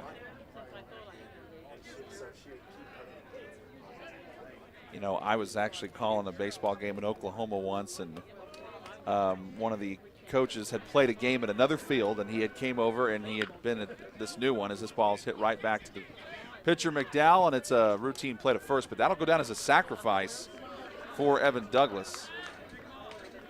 And that moves Stoll to second. And he said, John, you wouldn't believe how bad the umpiring was. I go, well, how bad could it have been? He goes, the guy called a strike on a pitch out. I said, oh, okay, well, that's pretty bad. He might have missed I that said, one. okay, did your hitter swing? He goes, no. Well, then he might have missed that one. My batter knows what a pitch out is. You know, years ago I was coaching at Chittard High School, and one of our assistant coaches was Indianapolis Indians legend Razor Shines. And Razor really struggled with the level of umpiring. You know, he's used to a different level. He's certainly used to AAA level and to a degree Major League level. And, man, he used to just go crazy at some of the calls. Wyatt Douglas is up next, 1 for 2 with a single tonight. Tries to drive home another Pendleton Heights run and add to their advantage. All 3 of their runs came in the 3rd inning. McDowell trying to settle down and get out of the inning. Good hack at it by Douglas, but he ends up spraying it foul, 1-2. Douglas is 1 for 2 on the night, and that'll help his .302 average that he came into this game with. And this is part 1 of a doubleheader, with the second part coming up shortly after the end of this one. These are 2 very important conference games for both of these teams. And the 1-2 is high. But everybody chasing New Pal, aren't they, Jim? Yeah, you know, you had talked earlier about how important this game is, and it is, don't get me wrong. But, you know, New Pal is off to an 8-0 start in the conference. But if you want to have any hope at all of catching them, you got to get these 2 games. And really, it's not really about, I would say, catching New Pal as much as it is, as that runs the count full 3-2. It's really just improving your own conference positioning. You know, well, that's the thing. Yeah. If you know, you certainly have a shot at maybe 2nd or 3rd, and that's where this, to a young team like Pendleton, who has, like you said, 6 or 7 juniors in the lineup, could be a big springboard for next year. And the 3-2. He made contact with it, but he foul tipped it into the glove of Braxton Turner for the second out. Douglas has struck out twice, once looking and once swinging. Brings up Camden Early. And Early ended the first inning with a ground out back to McDowell and then flew out to right in the third, but he is batting .348 on the season, so we know that he can swing it, and he's got a runner in scoring position. Lays off that pitch wisely for ball one. And by the way, in the Greenfield order, which we'll be seeing in the top of the sixth, they'll send batters 3, 4, and 5 up of Adam Hutchison, Nick Atwood, and Braxton Turner. The 1-0. Makes contact. It's into center. Bustle underneath it. And that will end the fifth inning. And after 5 complete, the score, the Pendleton Heights Arabians 3, the Greenfield-Central Cougars nothing. The sixth inning comes your way when we come back on NineStar TV. This May, for the first time on HDNet Movies, you'll see The Lookout, Ride with the Devil, Gone, and The Kids Are All Right. Plus, special presentations like Western Icons hosted by Ethan Wayne, everybody's favorite comedic duo, Bill and Ted. Excellent! Plus, you can catch all the action with Jet Li's Killer Collection.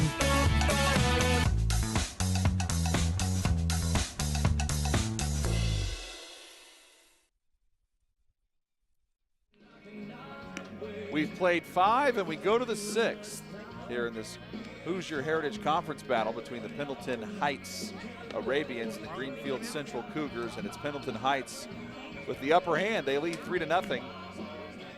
And Zach Lahan, you know, you're thinking here, Jim, with this being the first part of a doubleheader, you really want to make sure that you can ride. If you only have to use one pitcher, all the better. So certainly leaves you with the rest of your staff for the second game if need be. And more options. I did see somebody warming up down in the Pendleton bullpen, but I don't think it's necessary to be brought in. I think it's just to be loose in case he's needed. So Hutchison was hit by a pitch the last time up. And that pitch by Lahan, whoa, goes riding to the backstop. Well, you know, 1 inning has certainly been the difference in the scoring, as Pendleton Heights got 3 in 1 inning, but also, too, again, just the amount of bunting that Coach Kiesling has done. And the way that it's been successful, and you know, and I think Coach Kiesling knew we were going to let that grass get a little high, and that ball has stopped and rolled, you know, the way they've wanted it to. But, you know, if you're Greenfield-Central, you got to know that that's how Pendleton Heights is going to play. They came in with only 1 home run on the season. Makes the count 2-1 after that pitch bounces off the catcher's leg. Well, that's just really good coaching, too. Yeah. I mean, know your kids and know what they're capable of, and probably more importantly, know what they're not capable of. And also create your, you know, a home field advantage for yourself, which is what's happened here. Pitch outs. Well, and again, this is one of those diamonds that is somewhat unique in that the running lanes to first and from third to home are actually all grass. Most places that's dirt as well, like you see in the batter circle in the infield area. Here's the 2-2 to Hutchison, and he makes contact but fouls it off. It's a good 2-strike cut. Yeah, you know? I mean, it you're is. just trying to stay alive. The pitch was close enough, and I don't know if they'll show it here or not. Sometimes they do. He just at the last second just kind of tosses his wrists at one, and he's able to stay alive in the at-bat. Again, that was one of those marginal pitches with 2 strikes you got to go after, and that one hits him in the shoulder. Wow. So 2 times Adam Hutchison has been hit by a pitch by Zach Lahan, and Lahan upset with himself, as you can tell right there. That's not something Lahan does very often, and so sometimes when that happens, you kind of wonder, is he fatigued? Is his arm starting to bother him a little bit? You know what? He's certainly not finishing his pitch. That was a curveball that just didn't break, and he threw it at the hitter's shoulder, which is where you're supposed to throw it, and it just didn't break. And that could be fatigue. He's just not getting the rotation. He's not getting the spin on the ball that he was getting earlier in the ball game. Brings up Nick Atwood, who's 0 for 2. Ground out to short, fly out to right. Pendleton Heights holding on to that 3-0 lead. But Greenfield-Central trying to cut into it, and that's a big rip by Nick Atwood that could be big trouble. Adam Hutchison is rounding second, and he holds up at third. A good decision there because the throw in from Evan Douglas and left was a good one. But that is a very big hit by Nick Atwood because that makes it runners second and third with nobody out. And this might be all that we've seen for Zach Lahan, possibly. Coach Kiesling has called timeout to go out and talk to him a little bit, and he's probably asking him those questions that you just mentioned. Do you feel tired? And there's not a pitcher alive that's going to admit to being tired. Oh, yeah. Say, Coach, I can get this guy, With a 3-run lead, it probably wouldn't be a bad idea to let Lahan see at least one more hitter, see if he can get a strikeout, and then and it looks like Coach Kiesling is going to lead him in to do just that. But again, another run-scoring opportunity for Greenfield-Central. Let's see if they can capitalize on it. Doug to bring up the number 5 hitter, Braxton Turner, who is a senior. And again, as a coach, this is where you want your seniors to step up and make plays. He can make this a 1-run game with one swing of the bat. And he does have a hit in this game. He does have one of the 4 Greenfield-Central hits, but he can't come up with one there. Strike one. Lahan staying away from him. Pitch low and outside, but close enough. In fact, it was probably going to be a called strike if Braxton did not offer. And if he does put it in play, you really would like for it to stay in the infield. At least in a point where, wherever he hits it to, the infielder can check the runners and then retire him. Well, I would imagine Lahan's going to stay outside on him. So what you want him to see him do is just kind of just hit the ball where it's pitched. Yep, like there, he stayed away from him and got him to swing and miss. But Richards just wants to make sure he and Lahan are on the same page. So might have been a little bit of a cross-up. Yeah, might have been a cross-up pitch here. Braxton Turner actually tried to call timeout right before Lahan delivered the pitch. The umpire did not give him time. He doesn't have to, and he chose not to, which kind of, I think, messed up the timing of things for Braxton Turner. And the 1-2. Hit him. Oh, man. Now you really got to be wondering about fatigue. Because that's just 2 batters in the same inning. And that loads the bases, and now you've got nobody out. But then again, Jim, you bring in a relief pitcher here. Now you're putting the relief pitcher in a very tough situation with the bases loaded. Yeah, and there is somebody down in the bullpen warming up. I can't see from here a number. The bullpens are out of play. They're behind the fence here, so. Oh yeah, he's down there. It's 23. But looks like number 23 for Pendleton down there warming up. And that is looks like Luke Hargrave. So Luke is the designated hitter, I believe, correct? Yes, he is. So if he comes into the game, then that would eliminate the designated hitter for the rest of the night. It would.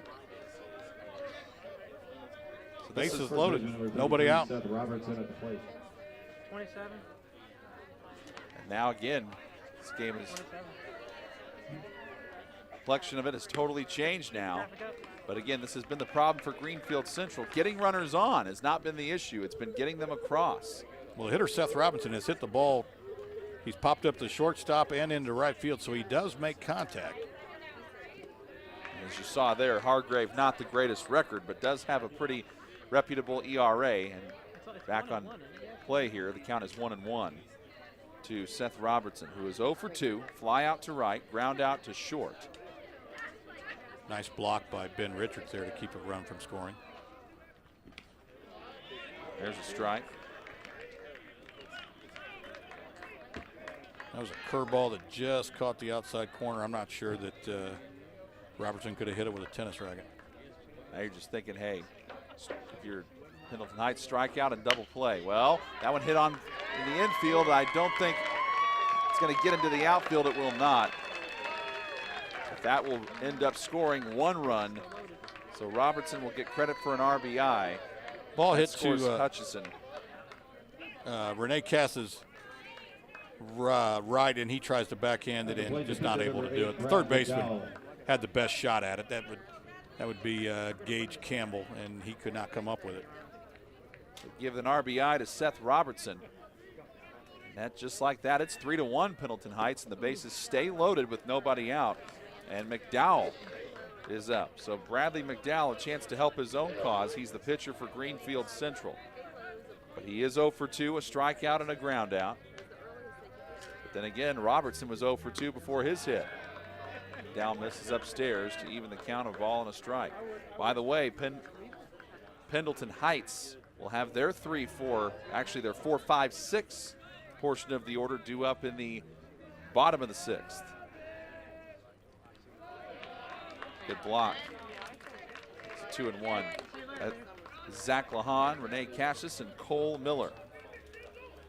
Yeah, I don't think there's any doubt here if Lahan does not get McDowell that we're going to see a relief pitcher. If he gets him out, there's a possibility he stays in. If he doesn't, he's out. Good hack by McDowell, but a little behind it, out of play, and it's 2-2. First of two here. One is a doubleheader. Pendleton Heights, by the way, they get to play New Pal on Monday. That one driven up in the air, and it is out of play, foul again. And your boy Ben Richards, as a catcher, whenever you're in a situation like this and that ball gets hit, you feel like you jammed the batter. You get your mask off, and you're just hoping that thing stays in the park. But well, and the wind being what it is, you never know. You don't give up on it until it's definitely out of play and banging off the bleachers. That one put in play. Cassius is there. There's 1 and 2. Nice dig out by Cole Miller, the first baseman. But it does score the runner on third, which was Nick Atwood. So even though it's a double play, 6-4-3, it is an RBI for Bradley McDowell. Now it's a one-run game, 3-2 Pendleton Heights. With Carson Gibson to the plate, batting 8th in the order. He's 0 for 2, but that is a big out. Even though you do give up a run if you're Pendleton, now you can say, okay, let's, if you're Pendleton Heights, you're saying let's just get Zach Lahan out of this inning and bring in someone else for the 7th. But that just bought you some time. Gibson looks at ball 1, low and away. Yeah, the pitcher's best friend, the double play. Yes, it is. And even with nobody out and a run scored. Absolutely. Because it always could have been worse. The 1-0. That one could end the inning. Cassius is there, throws to first, and that does take care of the top of the 6th. But Greenfield-Central gets on the board. 2 runs with 2 hits and no errors. And they do leave 1 man aboard, but at least they get 2 runs across.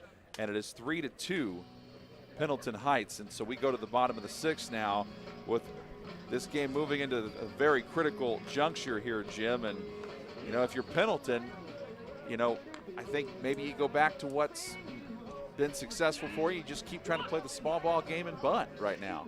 Certainly. And that's one of the things that Coach Keesling's down there right now telling their kids, listen, let's win the frame. You got to take this inning by inning. They got 2. Let's go out and get 2. If nothing else, we tie, and it's a push. It'd be nice to see them come out here and just, like I said, win this inning. Even though they gave up 2 runs, they certainly can still come out and get 2 to win the inning back, per se, to win those 2 runs back. But playing small ball, they were able to knock in 3 runs earlier, and that's the goal here. Great shot of the Pendleton water tower there. And if you're scoring along at home, there is the summary of the game. The 3 runs for Pendleton in the bottom of the 3rd, but there Greenfield-Central answers with 2 in the top of the 6th. 2 runs, 5 hits, and an error for Greenfield-Central. 3 runs, 8 hits, and an error for Pendleton Heights. So Zach Lahan, well, again, too valuable as a pitcher and a hitter. He came in hitting .342, and even though he's 0 for 2 in the game, he'll bat here in a called strike from McDowell. So ever since McDowell got roughed up in that 3rd inning for Greenfield-Central, he has settled in nicely. All he's done is give up 2 hits since then. And that one belted into left. Could it get down? Yes, it will. And Adam Hutchison, the left fielder, just does the smart thing and just says, hey, I'll let it roll to me. And Renee Cassius is up. Number 4, Renee Cassius. He is 1 for 2. A single. He got to 3rd base in the 4th inning, but was left there. But one of the things that we've talked about, Jim, has been the left on base numbers. Pendleton Heights has left 2 men aboard, and Greenfield-Central 6. And in a 1-run game, that's very important. Huge numbers on both sides. Cassius shows bunt, and Greenfield defense saw it coming. You can tell by the way they reacted. Ball 1. Thank you for joining us on NineStar TV, along with Jim Leisure. I'm John Herrick from Bill Stout Field, Pendleton Heights High School, Pendleton, Indiana. Beautiful Friday night for baseball. The 1-0 pitch is popped up, and three guys fighting over who to get it. Eventually Turner gets it, throws to first and gets one man, and they end up getting two out of it. Boy, base running has played a big role in this game, and Zach Lahan got greedy, thought he could go to third, but excellent job by the Greenfield defense. Boy, it looked like, oh man, Greenfield-Central said enough of this. We're going to get both of these guys here. Yeah, Coach Kiesling's giving the base runner, Zach Lahan, a little bit of a piece of his mind. He reminded him what a stop sign looked like. Just really, really poor base running. You hate to see that. And, I don't think he meant to tag him in the face, but that might be a little street justice for taking a chance that you probably shouldn't have taken. I had a scorekeeper that was out of his mind once try to tell me that a base runner should have had an error. I said, why should he have had an error? And he goes, well, because he ran through the coach's stop sign. I said, well, that's a mental mistake, but that's not a statistical error in the game of baseball. Yeah. No, it's amazing sometimes. Oh, he thought he was right. He argued with me for 5 minutes. I was like, no, you're wrong. That's not an error. Yeah, he wouldn't argue with me for 5 minutes because I would have quit talking to him. Yeah, you'd have put an end to that. Well, I would have just said, okay, you're right. That one belted into right field, and Cole Miller is going to end up getting a hit out of this. Lucas Scroggins sees it go over his head. I think he thought that ball might be a little bit more shallow, but it was a well-hit shot by Cole Miller. Watch the replay here. It looks like, again, this is the Sun Field. He's looking directly west. He comes in, which is error number one. You don't do that. On a line drive, outfielders are taught to sit. Sit until you're sure. Don't go back, don't go in. Sit, squat, find the angle on the baseball. So he made the first mistake by coming in. And then, the Sun Field makes it even worse if, you can see the sun is shining brightly here at Bill Stout Field. Number 25, Hunter Thompson now running on second So base. they're going to put in a new runner here at second base. That is Hunter Thompson. Now, again, that is Cole Miller, who just got to second base. So, by the way, Miller 3 for 3. So he is being taken out here, and Thompson is being put in for him. I would imagine Miller will re-enter. This is one of those deals in high school baseball where starters, when they're taken out once, they can re-enter. And I would imagine, so this is just going to be a Thompson will come out of the game, and then he will be done for not the night necessarily, but done with this game. Done with this game, yeah. Right.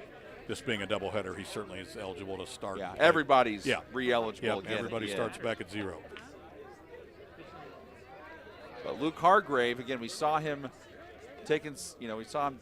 And I think he'll be the pitcher in the next inning. I think Lahan has done it on the mound. And, if Hargrave does go out there, he'd be eligible to get a save. So, the first pitch is low to him for ball 1. Now, how big is that run? Zach Lahan getting picked off basically between second and third. It looms really, really large now. And that one hit hard down the third base side, and that will be a base hit for Hargrave. And Hunter Thompson wanted to go from third, and now he ends up staying there. And we're going to have a little bit of an issue here as the runner going from second to third did make slight contact with the Cougar third baseman. That's Nick Atwood. You'll probably see it here. That's why Coach Kiesling is so upset, because he was telling him, go, go, go. Right, but there's just slight contact there, and then he decides to hold him up. Now, here's the deal. The way I understand the rule is obstruction can only occur between two bases. So the obstruction occurred between second and third.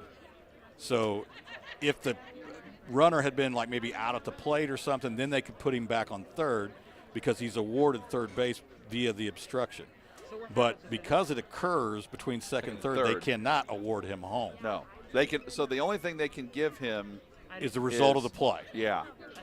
And I can, you know what? And I've heard that rule, and I know why some coaches hate that rule. Yeah. Because in that particular instance, if he did obstruct him, then that just cost Pendleton Heights a run. Right. So that's exactly why Coach Kiesling is so upset right now. But unfortunately, again, if I know the rule correctly, and I used to be up on the rules. When I coached baseball, I felt like it was my job to know the rules as well as the umpires. I think they got this correct. Yeah. It may, you may not like it, but the obstruction occurred between second and third. So had he sent him home, and then he gets thrown out at home, if the field umpire sees the obstruction, it's a delayed dead ball.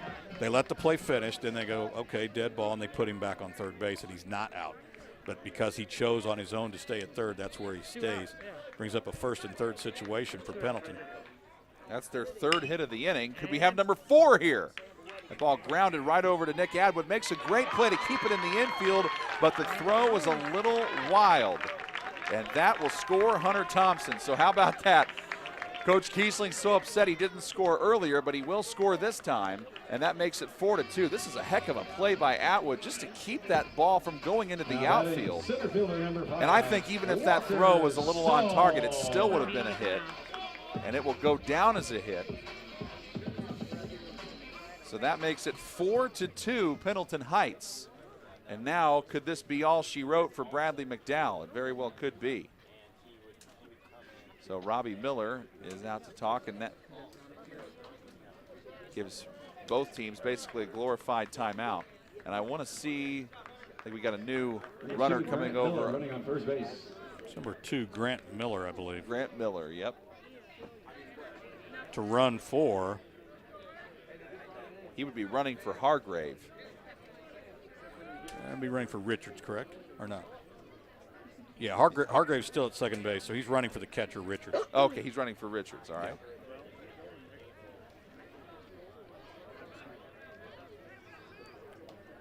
Now you got runners on first and second with 2 outs. The umpire going back and forth between benches, making sure that they have all those changes. Oh, yeah, they got it, yeah. Because both coaches will love to go out there and make sure they've got everything right in their lineup card. Yeah, and the most important thing is the batting order. I mean, really what position they play is not relevant. But you got to make sure that everyone, bats in the same order, in the correct order.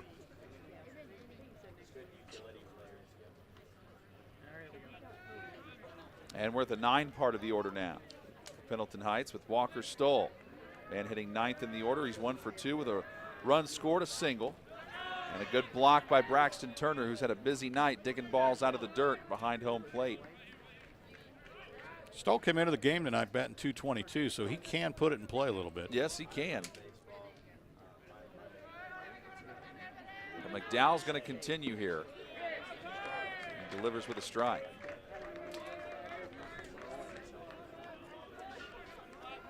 Don't really think I see some activity in the Greenfield-Central bullpen. Again, where we are, we don't have a great view of either bullpen. And he did go around that time. Stoll did, just enough for a strike. Yeah, I would agree with the home plate umpire. It looks like he offered enough.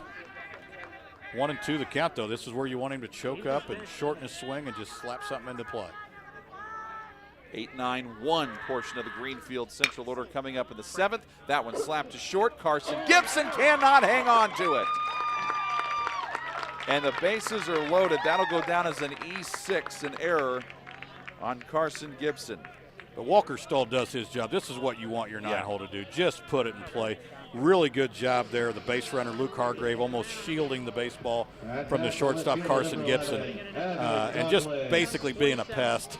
And I think that was something that just made it a little bit harder for the freshman Carson Gibson at shortstop to come up with the baseball cleanly. And that also means now we are going to have a new pitcher for Greenfield-Central. And it is Brady Mundell. And Mundell, as you see there, a 2-0 record, an ERA under 1 with 14 strikeouts. So again, at this point, you're just hoping that he can finish out this inning.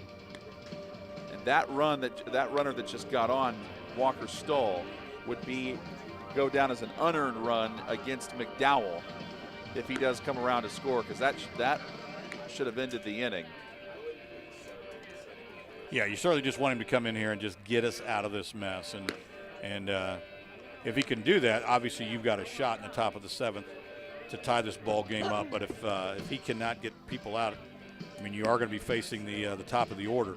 Number 11, Evan Douglas, the junior left fielder. Yep, he's coming up. So if he can put it in play, that's going to lead to at least 1 more, possibly 2 more runs. So, yeah, that's all you're going to ask of Mundell is get us out of this mess. So here's how this inning started. Zach Lawton gets on with a single. Rene Cassius then grounds out to the pitcher. Cole Miller singles. Zach Lahan was thrown out. He was caught trying to go to third for the second out. Then single and single for Hargrave and Richards, which scored Hunter Thompson, who came on to run for Cole Miller. And then Walker Stoll reached on an error to get us where we are now. So 3 runs in the 3rd inning for Pendleton Heights and 1 here in the 6th to make the score 4-2 Arabians. Trying to tack on maybe another insurance run. In many ways, I mean, this is kind of your ball game. I mean, if Mundell can get out of this mess, Greenfield-Central's down 2. They have a shot to tie or take the lead. But if he cannot work his way through the 1, 2, 3 part of the Pendleton lineup, this could end up being a 5 or 6 run ball game. Yes, it could. Mundell's first pitch was a ball. So McDowell goes 5 2/3, had 6 strikeouts, no walks. His line, the rest of his line, though, still to be determined. He is responsible for all 3 runners on base. And that next pitch is high for ball 2. 2 pitches in the exact same spot. This is where Mundell needs to make an adjustment. Change your release point, change your stride, do something, move over on the rubber. The 2-0, that's exactly what he does. He brings it down and makes the adjustment. And it's 2-1. Again, we got still another game to go after this. Doubleheader between these two. And here's the 2-1 pitch.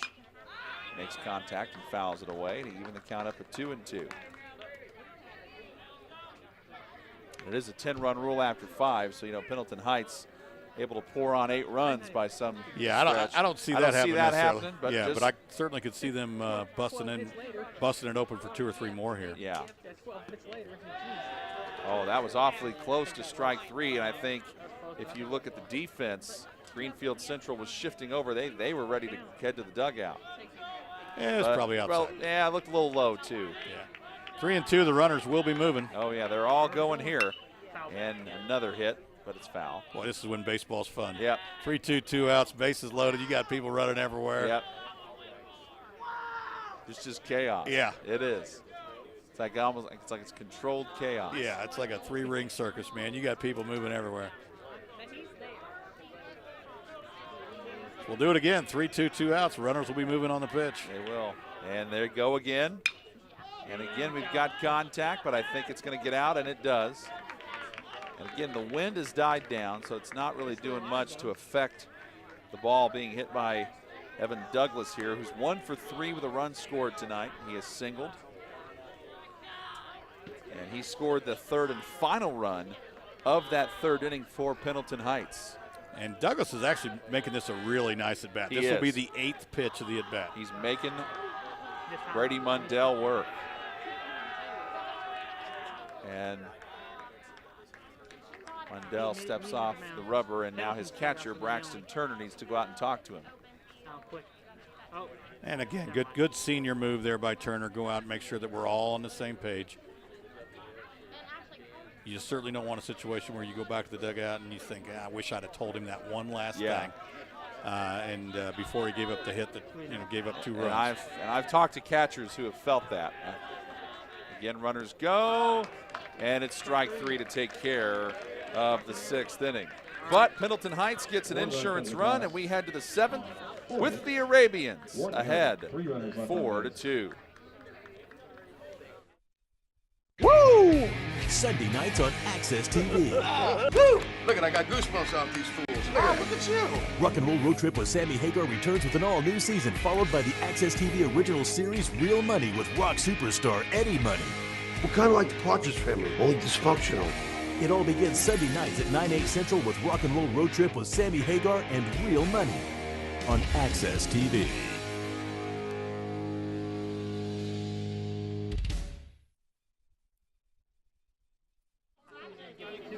And just as we thought might happen, Pendleton Heights will send out a new pitcher, Luke Hargrave, to try to close this game out for the Arabians. As you take a look at the sophomore's pitching numbers, 1-3 record, 2.44 ERA, 13 strikeouts on the year to 6 walks. Now, he would be eligible to get the save, so that closes the evening on Zach Lahan's pitching line. He went 6 innings. He had 2 strikeouts, no walks. He gave up a total of 5 hits and 2 runs, both of which were earned. He did hit 4 batters and did not have any wild pitches, but he will be eligible to get the win, and Hargrave would get the save if he can close out this 7th inning. And it's batters 9, 1, and 2 due up for Greenfield-Central. Mason Bussell. Then we go back to the top of the order with Blake Wilson and Noah Ramsey. And Bussell goes immediately after pitch number 1 and hacks it foul. And Zach Lahan will move over to third base. When Hargrave coming into the ballgame, that would eliminate the guy he was DHing for, I believe, Campbell. Yep, that was Gage Campbell, so Lahan is at third. Yeah, Gage Campbell then has to come out of the baseball game, and then Hahn just simply slides over and plays third base. And the 0-2. Outside, ball 1, tried to get him to chase it. He did not bite.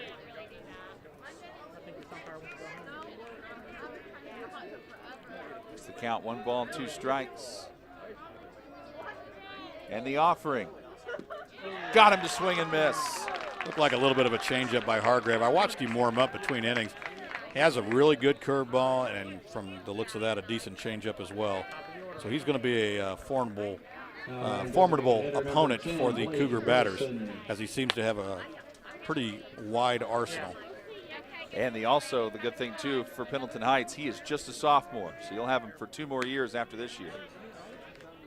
And Blake Wilson sees ball 1 lofted in on him. Wilson tonight though, 2 for 3, 2 singles, but he could not catch that one. I think the one thing about Hargrave I like is he starts out, shows you that fastball, but then he makes you try to think about what sort of off-speed pitches he has. That one, did he go around? They appeal. First base umpire said no, he did not. He works fast too, which is, believe me, his fielders really appreciate this. He catches the baseball, he's on the rubber, he immediately starts rocking and dealing. He just held up. And the 2-1 just misses again. I don't blame Hargrave for going back to that same spot because, hey, you almost got him to swing last time. Maybe you can get him this time. That time he paints the corner. He was trying to get the ball there, and that time he does it. And that one hit high in the air to right. A diving attempt, and it's made by Camden Early. What a play in right field for the 2nd out of the inning. That could have been trouble, could have been an extra base hit, and Camden Early made sure it was not. Hopefully we'll get to see this again. This is just a great effort. And it looks like we're going to move on. Maybe we'll in the post-game highlights be able to chase that one up. That was just an excellent catch. That's just, again, pitcher's best friend. You can't argue with that. 0 for 3 is Noah Ramsey, and he falls behind 0-1. Now this Pendleton crowd very appreciative of the work they're seeing out of Hargrave, and that one hit but foul. That makes the count, no balls, 2 strikes. So now just like that, Greenfield-Central down to their last strike. Hargrave wheels and deals, slapped over to second base. Douglas is there, and that takes care of game number 1, and the Pendleton Heights Arabians win it on their home field 4-2, get their 7th win of the season. They're now 7-9 overall, 3-5 in conference play, and Greenfield-Central drops to 8-7, 4-5 in conference play. They take a 3-0 lead after 3, get on another insurance run. Greenfield-Central fought back and made it 3-2 in the 6th, but in the end, Pendleton Heights holds on to win this game 4-2. Back with our post-game thoughts in just a moment on NineStar TV. There's so much activity, so much action, and our planet is right in the middle of it. I really wish that everyone could see the world the way that I've had a chance to see it. The strangest place in the whole universe might just be right here. One Strange Rock, Mondays at 10 on National Geographic. Well, wrapping up this one were the Pendleton Heights Arabians. They came into this game really needing a conference win, and that's exactly what they got over the Greenfield-Central Cougars 4-2. John Herrick along with Jim Leisure. Jim, let's wrap it up with your post-game thoughts. What did you think out of what we saw to both teams today? Well, I mean, not necessarily a well-played game. There was a lot of mistakes made on both sides, especially on the base pass. Lots of guys getting picked off and just trying to advance when they probably shouldn't have. But a good high school baseball game. 4-2, always a good deal. I think it's the last play of the game. Again, that was a tough play for Wyatt Douglas. He was able to stay with it and get the final out.